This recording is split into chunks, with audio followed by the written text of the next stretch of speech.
Estuve mirando, dice el profeta Daniel, hasta que fueron puestas sillas, y un anciano de grande edad se sentó, cuyo vestido era blanco como la nieve, y el pelo de su cabeza como lana limpia, su silla llama de fuego, sus ruedas fuego ardiente. Un río de fuego procedía y salía de delante de él, millares de millares le servían, y millones de millones asistían delante de él. El juez se sentó y los libros se abrieron. Daniel 7 verso 9 y 10. Así se presentó a la visión del profeta el día grande y solemne en que los caracteres y vidas de los hombres habrán de ser revistados ante el juez de toda la tierra, y en que a todos los hombres se les dará conforme a sus obras. El anciano de días es Dios, el Padre. El salmista dice, antes que naciesen los montes, y formases la tierra y el mundo, y desde el siglo y hasta el siglo, tú eres Dios. Salmos 90 verso 2. Es Él, autor de todo ser y de toda ley, quien debe presidir en el juicio. Y millares de millares. Y millones de santos ángeles, como ministros y testigos, están presentes en este gran tribunal. Y vi que con las nubes del cielo venía uno como un hijo de hombre, vino hasta el anciano de días, y lo hicieron acercarse delante de él. Y le fue dado dominio, gloria y reino, para que todos los pueblos, naciones y lenguas lo sirvieran. Su dominio es dominio eterno, que nunca pasará, y su reino es uno que nunca será destruido. Daniel 7, verso 13 y 14. La venida de Cristo descrita aquí no es su segunda venida a la tierra. Él viene hacia el anciano de días en el cielo para recibir el dominio y la gloria, y un reino, que le será dado a la conclusión de su obra de mediador. Es esta venida, y no su segundo advenimiento a la tierra, la que la profecía predijo que había de realizarse al fin de los 2.300 días, en 1844. Acompañado por ángeles celestiales, nuestro gran sumo sacerdote entra en el lugar santísimo, y allí, en la presencia de Dios, da principio a los últimos actos de su ministerio en beneficio del hombre, a saber, cumplir la obra del juicio y hacer expiación por todos aquellos que resulten tener derecho a ella. En el rito típico, solo aquellos que se habían presentado ante Dios arrepintiéndose y confesando sus pecados, y cuyas iniquidades eran llevadas al santuario por medio de la sangre del holocausto, tenían participación en el servicio del día de las expiaciones. Así en el gran día de la expiación final y del juicio, los únicos casos que se consideran son los de quienes hayan profesado ser hijos de Dios. El juicio de los impíos es obra distinta y se verificará en fecha posterior. Es tiempo de que el juicio comience de la casa de Dios, y si primero comienza por nosotros, ¿qué será el fin de aquellos que no obedecen al Evangelio? Primera de Pedro 4, verso 17. Los libros del cielo, en los cuales están consignados los nombres y los actos de los hombres, determinarán los fallos del juicio. El profeta Daniel dice, el juez se sentó, y los libros se abrieron. San Juan, describiendo la misma escena en el Apocalipsis, agrega, y otro libro fue abierto, el cual es de la vida, y fueron juzgados los muertos por las cosas que estaban escritas en los libros, según sus obras. Apocalipsis 20, verso 12. El libro de la vida contiene los nombres de todos los que entraron alguna vez en el servicio de Dios. Jesús dijo a sus discípulos, gozaos de que vuestros nombres están escritos en los cielos. Lucas 10, verso 20. San Pablo habla de sus fieles compañeros de trabajo, cuyos nombres están en el libro de la vida. Filipenses 4, verso 3. Daniel, vislumbrando un tiempo de angustia, cual nunca fue, declara que el pueblo de Dios será librado, es decir, todos los que se hallaren escritos en el libro. Daniel 12, verso 1. Y San Juan dice en el Apocalipsis que solo entrarán en la ciudad de Dios aquellos cuyos nombres están escritos en el libro de la vida del Cordero. Apocalipsis 21, verso 27. Delante de Dios está escrito un libro de memoria, en el cual quedan consignadas las buenas obras de los que temen a Jehová y de los que piensan en su nombre. Malaquías 3, verso 16. Sus palabras de fe, sus actos de amor, están registrados en el cielo. A esto se refiere Nehemías cuando dice, acuérdate de mí, oh Dios mío, y no borres mis obras piadosas que he hecho por la casa de mi Dios. Nehemías 13, verso 14. En el libro de memoria de Dios, todo acto de justicia está inmortalizado. Toda tentación resistida, todo pecado vencido, toda palabra de tierna compasión, están fielmente consignados, y apuntados también todo acto de sacrificio, todo padecimiento y todo pesar sufridos por causa de Cristo. El salmista dice, tú cuentas los pasos de mi vida errante, pon mis lágrimas en tu redoma, no están en tu libro. Salmo 56, verso 8. Hay además un registro en el cual figuran los pecados de los hombres. Pues que Dios traerá toda obra a juicio juntamente con toda cosa encubierta, sea buena o sea mala. Eclesiastés 12, verso 14. De toda palabra ociosa que hablaren los hombres, darán cuenta en el día del juicio. Dice el Salvador, por tus palabras serás justificado, y por tus palabras serás condenado. Mateo 12, verso 36 y 37. Los propósitos y motivos secretos aparecen en el registro infalible, pues Dios sacará a luz las obras encubiertas de las tinieblas y pondrá de manifiesto los propósitos de los corazones. Primera de Corintios 4, verso 5. He aquí que esto está escrito delante de mí. Vuestras iniquidades y las iniquidades de vuestros padres juntamente, dice Jehová. Isaías 65 versos 6 y 7. La obra de cada uno pasa bajo la mirada de Dios, y es registrada e imputada ya como señal de fidelidad ya de infidelidad. Frente a cada nombre, en los libros del cielo, aparecen, con terrible exactitud, cada mala palabra, cada acto egoísta, cada deber descuidado, y cada pecado secreto, con todas las tretas arteras. Las admoniciones o reconvenciones divinas despreciadas, los momentos perdidos, las oportunidades desperdiciadas, la influencia ejercida para bien o para mal, con sus abarcantes resultados, todo fue registrado por el ángel anotador. La ley de Dios es la regla por la cual los caracteres y las vidas de los hombres serán probados en el juicio. Salomón dice, teme a Dios, y guarda sus mandamientos, porque esto es la suma del deber humano. Pues que Dios traerá toda obra a juicio. Eclesiastés 12, verso 13 y 14. El apóstol Santiago amonesta a sus hermanos diciéndoles, así hablad pues, y así obrad, como hombres que van a ser juzgados por la ley de libertad. Santiago 2, verso 12. Los que en el juicio serán tenidos por dignos, tendrán parte en la resurrección de los justos. Jesús dijo, los que serán tenidos por dignos de alcanzar aquel siglo venidero, y la resurrección de entre los muertos, son iguales a los ángeles, y son hijos de Dios, siendo hijos de la resurrección. Lucas 20, verso 35 y 36. Y además declara que los que hicieron bien saldrán a resurrección de vida. Juan 5, verso 29. Los justos ya muertos no serán resucitados más que después del juicio en el cual habrán sido juzgados dignos de la resurrección de vida.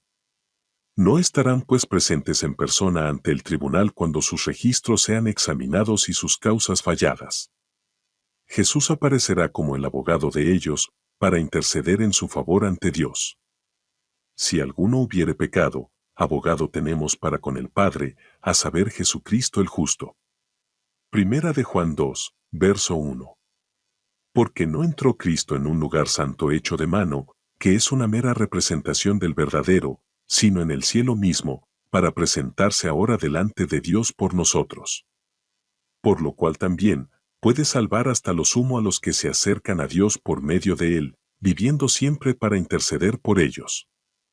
Hebreos 9, verso 24, 7, verso 25. A medida que los libros de memoria se van abriendo en el juicio, las vidas de todos los que hayan creído en Jesús pasan ante Dios para ser examinadas por Él. Empezando con los que vivieron los primeros en la tierra, nuestro abogado presenta los casos de cada generación sucesiva y termina con los vivos. Cada nombre es mencionado, cada caso cuidadosamente investigado. Habrá nombres que serán aceptados y otros rechazados. En caso de que alguien tenga en los libros de memoria pecados de los cuales no se haya arrepentido y que no hayan sido perdonados, su nombre será borrado del libro de la vida y la mención de sus buenas obras será borrada de los registros de Dios. El Señor declaró a Moisés: al que haya pecado contra mí, a éste borraré de mi libro. Éxodo 32, verso 33. Y el profeta Ezequiel dice: si el justo se apartare de su justicia, y cometiere maldad, todas las justicias que hizo no vendrán en memoria. Ezequiel 18, verso 4. A todos los que se hayan arrepentido verdaderamente de su pecado, y que hayan aceptado con fe la sangre de Cristo como su sacrificio expiatorio, se les ha inscrito el perdón frente a sus nombres en los libros del cielo. Como llegaron a ser partícipes de la justicia de Cristo y su carácter está en armonía con la ley de Dios, sus pecados serán borrados, y ellos mismos serán juzgados dignos de la vida eterna. El Señor declara por el profeta Isaías: yo soy aquel que borro tus transgresiones a causa de mí mismo, y no me acordaré más de tus pecados. Isaías 43, verso 25. Jesús dijo: el que venciere, será así revestido de ropas blancas, y no borraré su nombre del libro de la vida, sino confesaré su nombre delante de mi Padre, y delante de sus santos ángeles. A todo aquel, pues, que me confesare delante de los hombres, le confesaré yo también delante de mi Padre que está en los cielos. Pero a cualquiera que me negare delante de los hombres, le negaré yo también delante de mi Padre que está en los cielos. Apocalipsis 3, verso 5, Mateo 10, verso 32 y 33. Todo el más profundo interés manifestado entre los hombres por los fallos de los tribunales terrenales no representa sino débilmente el interés manifestado en los atrios celestiales cuando los nombres inscritos en el libro de la vida desfilen ante el juez de toda la tierra. El divino intercesor aboga en favor de todos los que han vencido por la fe en su sangre para que se les perdonen sus transgresiones, a fin de que sean restablecidos en su morada edénica y coronados con el coherederos del señorío primero. Miqueas 4, verso 8. Con sus esfuerzos para engañar y tentar a nuestra raza, Satanás había pensado frustrar el plan que Dios tenía al crear al hombre, pero Cristo pide ahora que este plan sea llevado a cabo como si el hombre no hubiese caído jamás. Pide para su pueblo, no solo el perdón y la justificación, plenos y completos, sino además participación en su gloria y un asiento en su trono. Mientras Jesús intercede por los súbditos de su gracia, Satanás los acusa ante Dios como transgresores. El gran seductor procuró arrastrarlos al escepticismo, hacerles perder la confianza en Dios, separarse de su amor y transgredir su ley. Ahora él señala la historia de sus vidas, los defectos de carácter, la falta de semejanza con Cristo, lo que deshonró a su Redentor, todos los pecados que les indujo a cometer, y a causa de estos los reclama como sus súbditos. Jesús no disculpa sus pecados, pero muestra su arrepentimiento y su fe, y, reclamando el perdón para ellos, levanta sus manos heridas ante el Padre y los santos ángeles, diciendo: los conozco por sus nombres. Los he grabado en las palmas de mis manos. Los sacrificios de Dios son el espíritu quebrantado, al corazón contrito y humillado no despreciarás tú, oh Dios. Salmo 51, verso 17. Y al acusador de su pueblo le dice: Jehová te reprenda, oh Satán, Jehová, que ha escogido a Jerusalén, te reprenda, ¿no es este un tizón arrebatado del incendio? Zacarías 3, verso 2. Cristo revestirá a sus fieles con su propia justicia, para presentarlos a su Padre como una iglesia gloriosa, no teniendo mancha, ni arruga, ni otra cosa semejante. Efesios 5, verso 27. Sus nombres están inscritos en el libro de la vida, y de estos escogidos está escrito: andarán conmigo en vestiduras blancas, porque son dignos. Apocalipsis 3, verso 4. La obra del juicio investigador y el acto de borrar los pecados deben realizarse antes del segundo advenimiento del Señor. En vista de que los muertos han de ser juzgados según las cosas escritas en los libros, es imposible que los pecados de los hombres sean borrados antes del fin del juicio en que sus vidas han de ser examinadas. Pero el apóstol Pedro dice terminantemente que los pecados de los creyentes serán borrados cuando vendrán los tiempos del refrigerio de la presencia del Señor y enviará a Jesucristo. Hechos 3, verso 19 y 20. Cuando el juicio investigador haya concluido, Cristo vendrá con su recompensa para dar a cada cual según sus obras. En el servicio ritual típico el sumo sacerdote echa la propiciación por Israel, salía y bendecía a la congregación. Así también Cristo, una vez terminada su obra de mediador, aparecerá, sin pecado, para la salvación, Hebreos 9, verso 28, para bendecir con el don de la vida eterna a su pueblo que le espera. Así como, al quitar los pecados del santuario, el sacerdote los confesaba sobre la cabeza del macho cabrío emisario, así también Cristo colocará todos estos pecados sobre Satanás, autor e instigador del pecado. El macho cabrío emisario, que cargaba con los pecados de Israel, era enviado a tierra inhabitada, Levítico 16, verso 22, así también Satanás, cargado con la responsabilidad de todos los pecados que ha hecho cometer al pueblo de Dios, será confinado durante 1000 años en la tierra entonces desolada y sin habitantes, y sufrirá finalmente la entera penalidad del pecado en el fuego que destruirá a todos los impíos. Así el gran plan de la redención alcanzará su cumplimiento en la extirpación final del pecado y la liberación de todos los que estuvieron dispuestos a renunciar al mal. En el tiempo señalado para el juicio, al fin de los 2.300 días, en 1844, empezó la obra de investigación y el acto de borrar los pecados. Todos los que hayan profesado el nombre de Cristo deben pasar por ese riguroso examen. Tanto los vivos como los muertos deben ser juzgados, de acuerdo con las cosas escritas en los libros, según sus obras. Los pecados que no hayan inspirado arrepentimiento y que no hayan sido abandonados, no serán perdonados ni borrados de los libros de memoria, sino que permanecerán como testimonio contra el pecador en el día de Dios. ¿Puede el pecador haber cometido sus malas acciones a la luz del día o en la oscuridad de la noche? Eran conocidas y manifiestas para aquel a quien tenemos que dar cuenta. Hubo siempre ángeles de Dios que fueron testigos de cada pecado, y lo registraron en los libros infalibles. El pecado puede ser ocultado, negado, encubierto para un padre, una madre, una esposa, o para los hijos y los amigos. Nadie, fuera de los mismos culpables, tendrá tal vez la más mínima sospecha del mal, no deja por eso de quedar al descubierto ante los seres celestiales. La oscuridad de la noche más sombría, el misterio de todas las artes engañosas, no alcanzan a velar un solo pensamiento para el conocimiento del Eterno. Dios lleva un registro exacto de todo acto injusto e ilícito.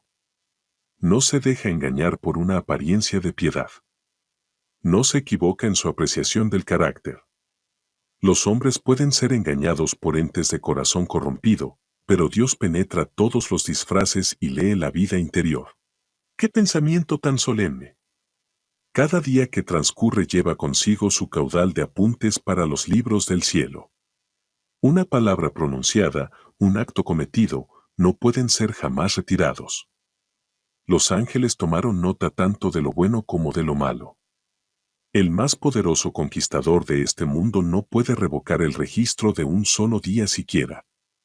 Nuestros actos, nuestras palabras, hasta nuestros más secretos motivos, todo tiene su peso en la decisión de nuestro destino para dicha o desdicha.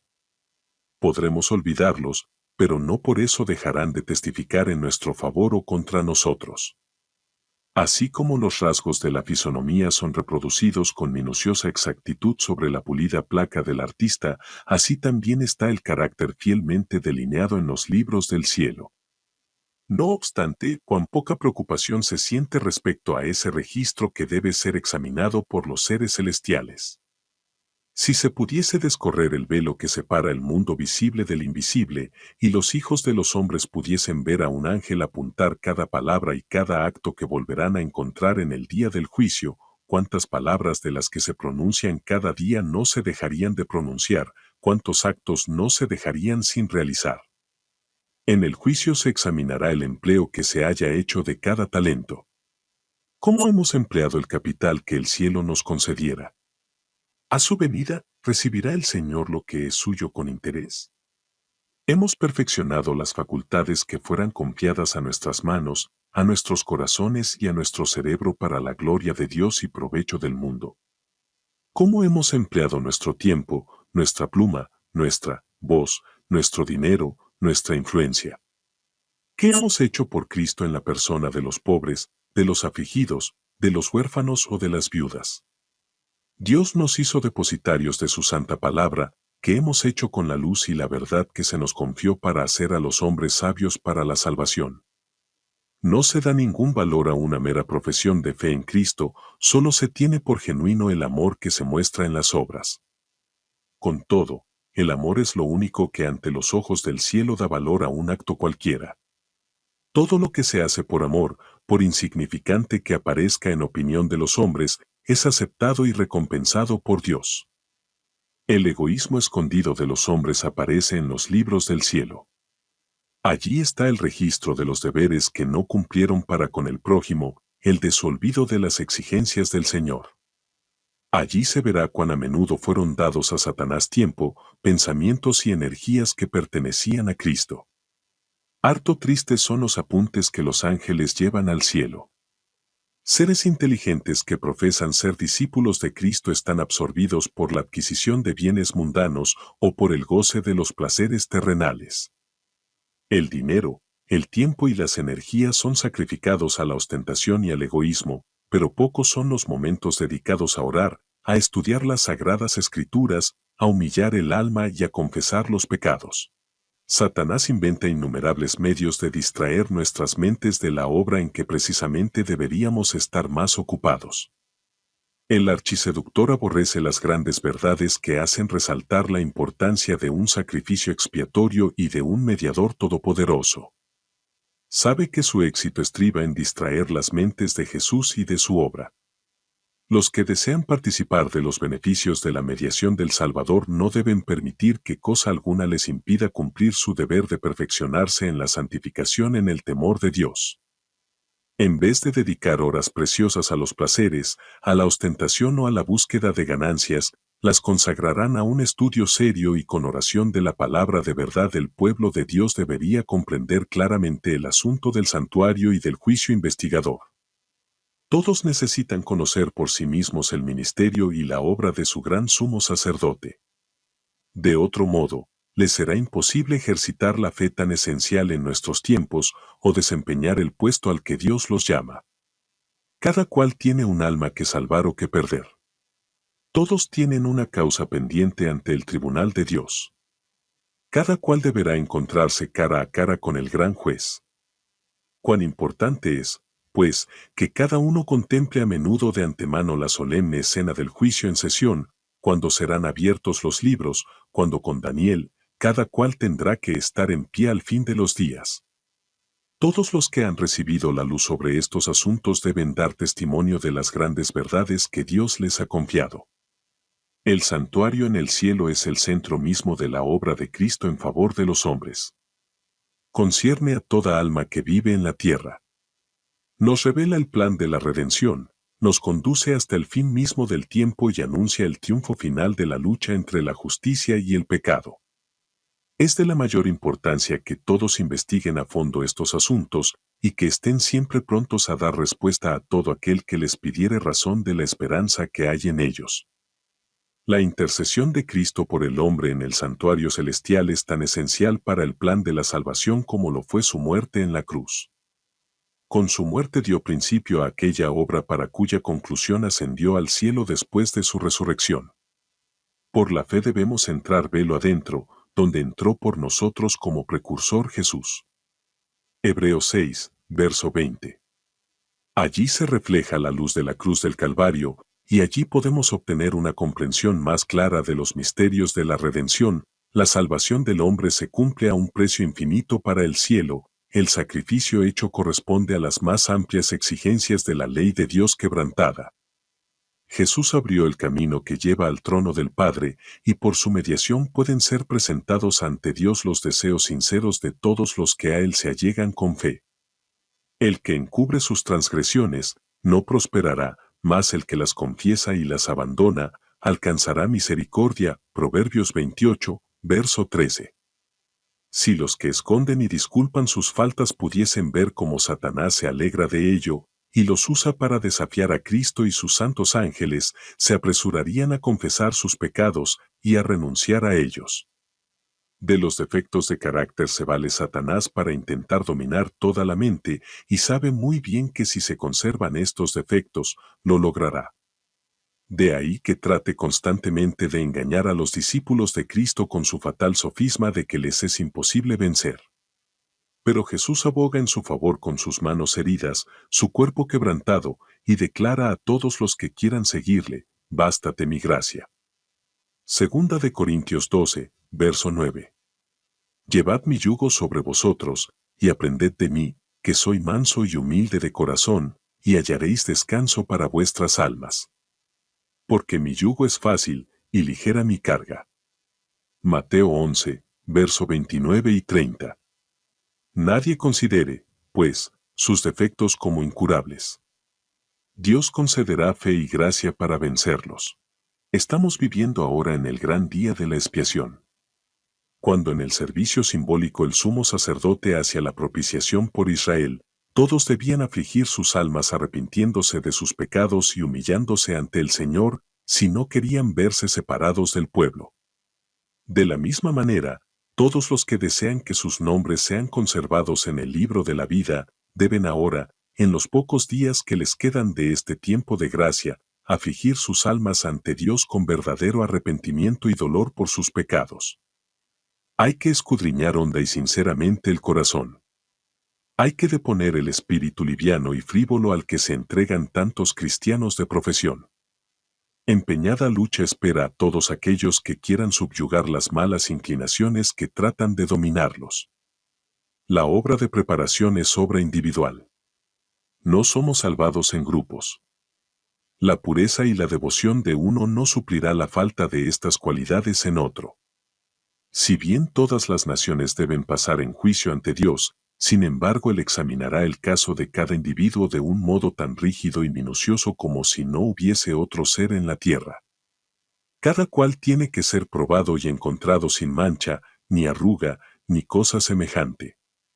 Solemnes son las escenas relacionadas con la obra final de la expiación. Incalculables son los intereses que ésta envuelve. El juicio se lleva ahora adelante en el santuario celestial. Esta obra se viene realizando desde hace muchos años. Pronto, nadie sabe cuándo, les tocará ser juzgados a los vivos. En la augusta presencia de Dios nuestras vidas deben ser pasadas en revista.